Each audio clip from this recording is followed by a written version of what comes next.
Kalau verifikasi stadion tuh dari dalam biasanya mulainya.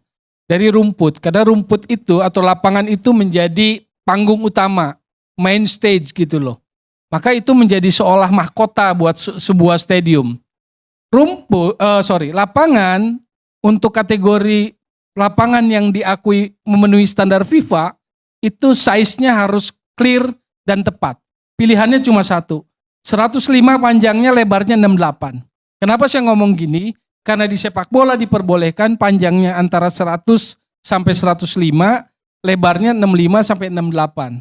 Tetapi untuk yang verifikasi FIFA, standar FIFA, untuk level seperti Piala Dunia U17, U20 maupun senior, maka size-nya harus clear, harus jelas, 105 panjang, 68 lebar. Itu satu.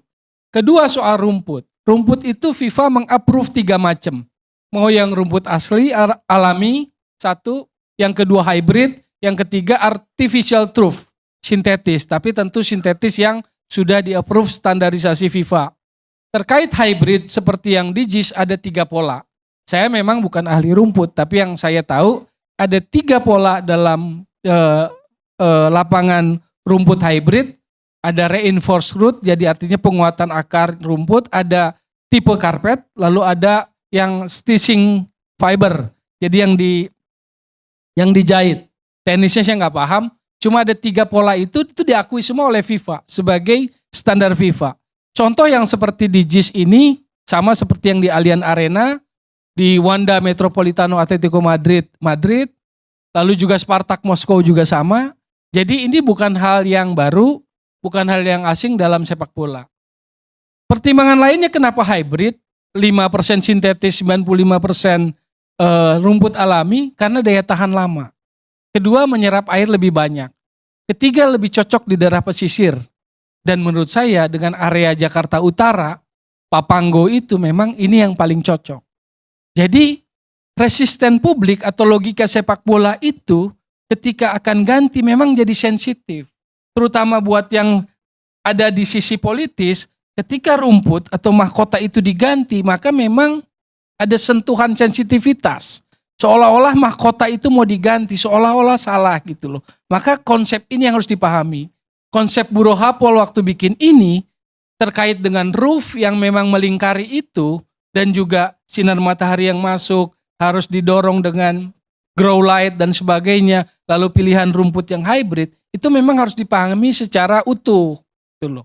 Sehingga kita tidak terpotong-potong memahami JIS. Itu tentang rumput. Lalu tentang misalnya kapasitas stadion 82 ini luar biasa. Karena kalau FIFA menaruh kategori 1, 2, 3, 4. Kategori 1 yang ini semuanya bisa masuk standar FIFA. Tapi kategori 1 ini udah yang paling tinggi, minimum seatnya 40.000. JIS 82.000. Kapasitas stadionnya single seat lagi. Ini luar biasa gitu loh. Jadi sebagai insan bola saya kagum. Saya merasa ini luar biasa ini stadion single seat. Hospitality-nya ada. Bench pemain ada. Ruang ganti 4, ruang medis semua ada, fasilitas kelengkapan pertandingan.